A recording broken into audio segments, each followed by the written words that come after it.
كل آية في القرآن أعزائي وكل سورة في القرآن إلها آثار دنيوية أو برزخية أو أخروية. هسه إما آثار، اسمعني أخوي يا حبيبي، إما آثار مادية وإما آثار شنو معنوية.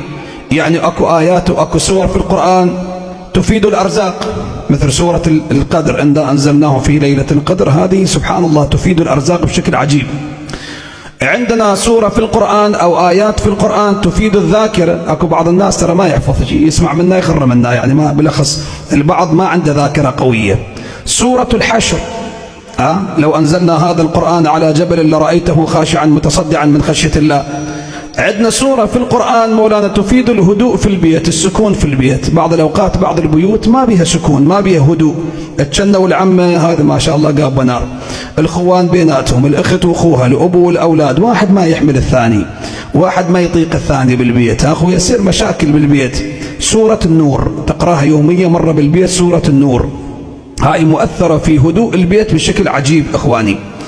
بعض السور القرآنية تفيد عدم السرقة من البيت. قبل لا تنام تقرأ سورة من القرآن أو تقرأ آية من القرآن ما تخلي بيتك ينسرق. مولانا مثلا آية الكرسي قبل المنام تقرأها مرة. بعض السور مثلا تفيد الأمان من الزلازل، أن الإنسان إذا اجى الزلزلة لا يموت تحت سقف ولا في زلزال، لا هو ولا أهل بيته. قبل النوم يقرأ يا سورة بعد معروفة، يا سورة الزلزال، بعد اسم على مسمى أخوي، إذا زلزلت الأرض زلزالها وأخرجت الأرض أثقالها وقال الإنسان ما لها إلى آخر.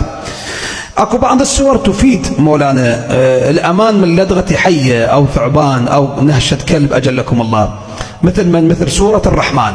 وبالذات يا معشر الجن والإنس إن استطعتم أن تنفذوا من أقطار السماوات والأرض، هذه الآية.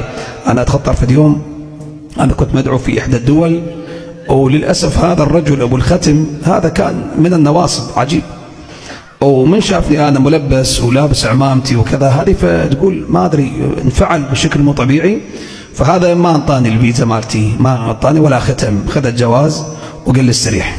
فقعدت أنا قعدت إلى ساعة ساعتين ثلاث بالمطار، الطيارة هاي تجي وتطلع وأنا قاعد، وبعدين خذوني للاستجواب في غرفة ثانية، استجوبوني وسألوني عن المراجع وسألوني عن الأئمة وسألوني عن ذاك وسألوني عن هذا وسألوني حتى على زوجتي وسألوني عن كل التفاصيل. يعني بعدين بالأخير صلت هذه الصالة هذه خلت كامل بالكامل. فأكو اثنين منهم، الصالة كبيرة بس احنا ما يصير نجيب اسم الدولة، ففتحوا عندهم كلبين، عندهم أجلكم الله اثنين كلاب، هاي الكلاب اللي تدور على كذا وهذه، ففتحوهن. أنا شفت أنه فتحهن، كان بيده وفتح مولانا الحبل، فأجن يركضن اثنينهن.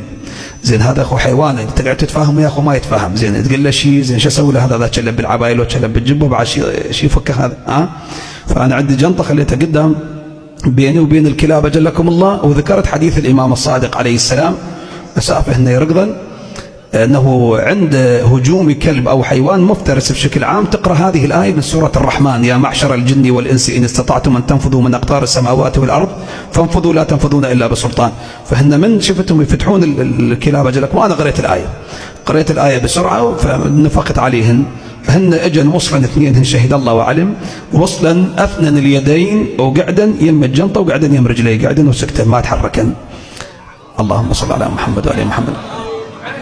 طبعا أنا هم لم أتحرك، ما تحركت لأنه وخاف. يا سبحان الله، هذا بعد تدري هذا حيوان أجلك الله، إذا تشلب بالعباية وطيحني والعمامة على راسي شوية بها، زين للعمامة مو صحيحة. على العموم الآن هم أجوا واعتذروا قالوا مولانا احنا فلتن من يدينا، طبعا ما يقولوا مولانا، هم فلتن من يدينا. فقلت له شو هالكذب هذا قدامي انتم فتحتوها علي.